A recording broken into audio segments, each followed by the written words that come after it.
Imagine this, or simply think of a time, perhaps even this morning, when this happened to you. You wake up to the wonderful sound of your alarm reminding you that it's not the weekend and that you have to be somewhere in an hour and 30 minutes. So instead of being a responsible human being like the rest of the planet, you act like the rest of us and roll over and hit your snooze button. And in 5 minutes you do it again, and again, and again, and again.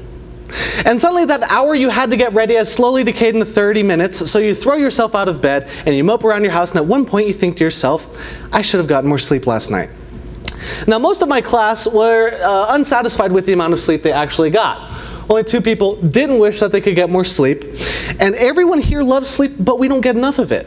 And it is such an easy obtainable goal. And if you're anything like my class, all of them were completely aware of how much sleep they should be getting, but most of them didn't get enough. Now, why I'm credible to speak on this, I read several articles on the National Sleep Foundation by Dr. Greg Belenke. I read The Benefits of Sleeping by Morgan Griffin, and I also read articles on caffeine by Ted Calamer. You should sleep more. Today I will be talking about what happens when we don't get enough sleep, ways we can get more sleep, and the benefits of sleeping more. So I'll begin by identifying the problem, is that we don't get enough sleep. The average adult needs 7 to 9 hours of sleep. Now, my class got around 5 to 7, and when they say 5 to 7, I doubt they're meaning that they're actually getting, 7, which is the bare minimum, because I know at the beginning of the semester I was getting around 6 hours of sleep. Now, University Health Center actually says that if we're in college, it is recommended that you get 8 to 9. So suddenly that 5 to 7 we're getting is no longer enough, and that we actually need more sleep. And some people's bodies are a little different, and you could actually need upwards to 10 hours of sleep, just if that's the way you are. Now, reasons we don't get enough sleep: cell phones. Studies show that 75% of people use cell phones before they go to bed. And if you're like me, I'm on my cell phone for an hour to up to an hour and 30 minutes before I actually go to bed, just on YouTube and looking up articles on the internet, just fun stuff like that. Now, Dr. Nathaniel Marshall, who got his medical degree in sleep and sleep disorders, did a study on teenagers who used their phones before they went to bed, and actually found that teens who used their cell phones for even 30 minutes before they went to bed had their sleep drastically affected just because they were on their cell phone compared to teens that did not. Another reason that our sleep is affected is because of stimulants. Dr. Greg Belenke talks about how coffee and energy drinks stop us from sleeping as effectively as we could. Now, stimulants like these give us something called caffeine, which gives us the feeling of being awake for a sort of time. The issue with this is that your body begins to rely on that caffeine day after day, and suddenly that boost that you're getting in the morning is no longer the extra boost that you feel, but something that your body relies upon. And drinking caffeine can cause anxiety, sleep deprivation, and the all too familiar caffeine crash. What lack of sleep brings us is our brains begin to behave oddly. Lack of sleep can cause us drowsiness and not cause us to remember things as effectively, which are really terrible things, if we're in school trying to learn and pay attention, if your body is constantly fighting you to try to go to sleep. Now, physically, this also affects us in a number of ways, because sleeping and driving, which the accidents that can come from that are terrible, but also when you are sleepy, you're not as physically aware of the things around you, meaning you might trip or hurt other people.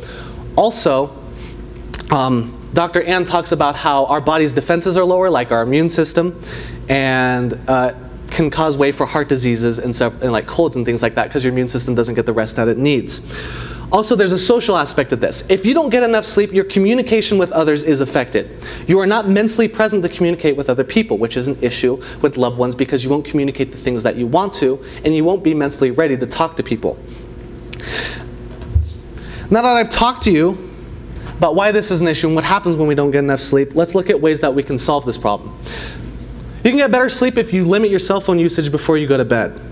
Phone usage can only negatively affect you. If your phone is near you, then you're going to constantly check it. What started as you checking a text message will slowly transition into you, going on Facebook and checking on your followers on Twitter. It can only negatively affect you. My solution is that you place your phone 6 feet away from you, and you set your alarm an hour before you're actually going to bed. What this causes you to do is, when you wake up in the morning, you have to physically go over and check on your cell phone to turn it off, meaning if you're physically up, you won't be tempted to go back to bed.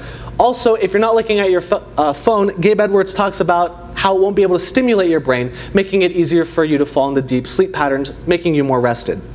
This one may be a little more difficult for some people, is that you stop drinking stimulants like coffee and energy drinks.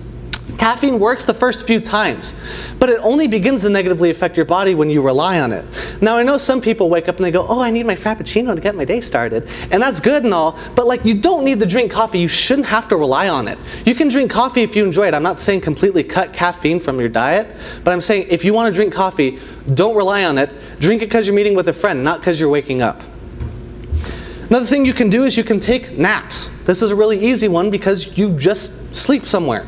So you can take a small 20-minute nap, which is really effective if it just rests your body even for but a little bit. It's not too long for you to fall into deep sleep cycles. You can take up to a 90-minute nap, which allows you to fall into somewhat of a deep sleep cycle, but not enough to disrupt how much sleep you're actually getting. Now, if you do take a nap, beware not to take anything more than a 2-hour nap. If you do take a 2-hour nap, the issue with this is your body begins to fall into those deep rest cycles that it needs, if you're sleeping overnight. And if you wake up, it's actually more disruptive to you if you wake up after 2 hours, just because your body starts to fall into rest and you're actually interrupting your body resting, which is really bad. The easiest thing I can tell you to do, get this, is you go to bed. It's not hard. You just go to sleep go to bed with the intention that I'm about to sleep for 8 to 9 hours. It's not hard. If you plan on being on your phone for an hour for whatever reason, you go to bed when you have 10 hours to go to sleep. It's not difficult. And a lot of people have issues with that. They say, oh, Jeremiah, there's things I want to do, people I want to see, places I want to go, and I understand that. I get home and I say, I have to be up in 9 hours. That's 2 hours of me going on the internet, 2 hours of me playing video games, 2 hours of me playing music, whatever. But the thing is, we need to put more of a priority on sleep. If you have 2 hours that you can do free things, you should go to bed. And I'm sorry that it cuts out of your free time, but the 2 hours you'll be enjoying yourself is nothing compared to the entire next day you have to be awake. It's worth cutting out your free time so that you will feel rested for the next day. So now that I've gone over ideas of what you can do to get more sleep, let's look at what you have, or the benefits of when you do sleep.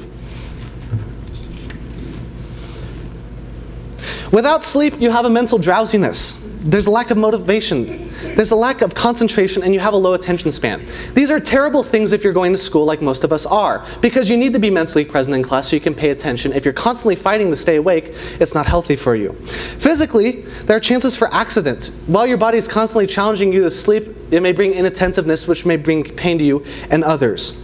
With sleep, without even ringing any facts to your ears, we all know what it's like to get a good night of sleep. We all know what it's like to wake up the next day feeling completely revitalized, ready to take the day full on.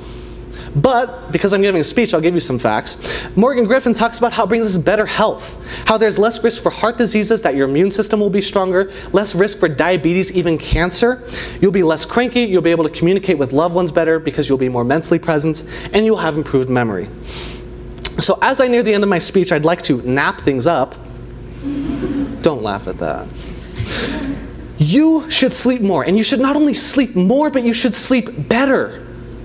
Today I've covered that we don't get enough sleep, ways we can get more sleep, and the benefits of sleeping. We are all living proof of what it is like to get enough sleep. We've all woken up the day and felt that we were ready to take it on and that there was nothing stopping us, but we've all felt the effects of lack of sleep. We've all woken up with a crank in our neck, with a heavy hand on our heart, saying we should have got more rest last night. So I am challenging you not only to sleep more, but to sleep smarter. And today, if you are so compelled, I have a rock for you. Let this be the rock of foundation for better sleep. I want you to take this rock, and there's a few things you can do with it. One that's not so good for your health is you can knock yourself out. But what I want you to do is I want you to keep this by your bed. And I want you to hold it in your hand, and I want you to look at it. And after 30 seconds, you'll feel something. Like, why am I looking at a rock? This is silly. I should go to bed. And then you won't look at your phone, but you'll look at this rock instead and be like, I'm going to go to bed now, because why am I looking at a rock? I'm challenging you to sleep better and sleep smarter. Do it for your education because you deserve to be rested, because you deserve to be able to study without anything holding you back. Do it for those around you so you can communicate with loved ones, but do it for yourself. Don't do it because I told you so. Do it because you need to feel revitalized, because you deserve to take the day full of energy. But if you don't trust me, just sleep on it. Thank you.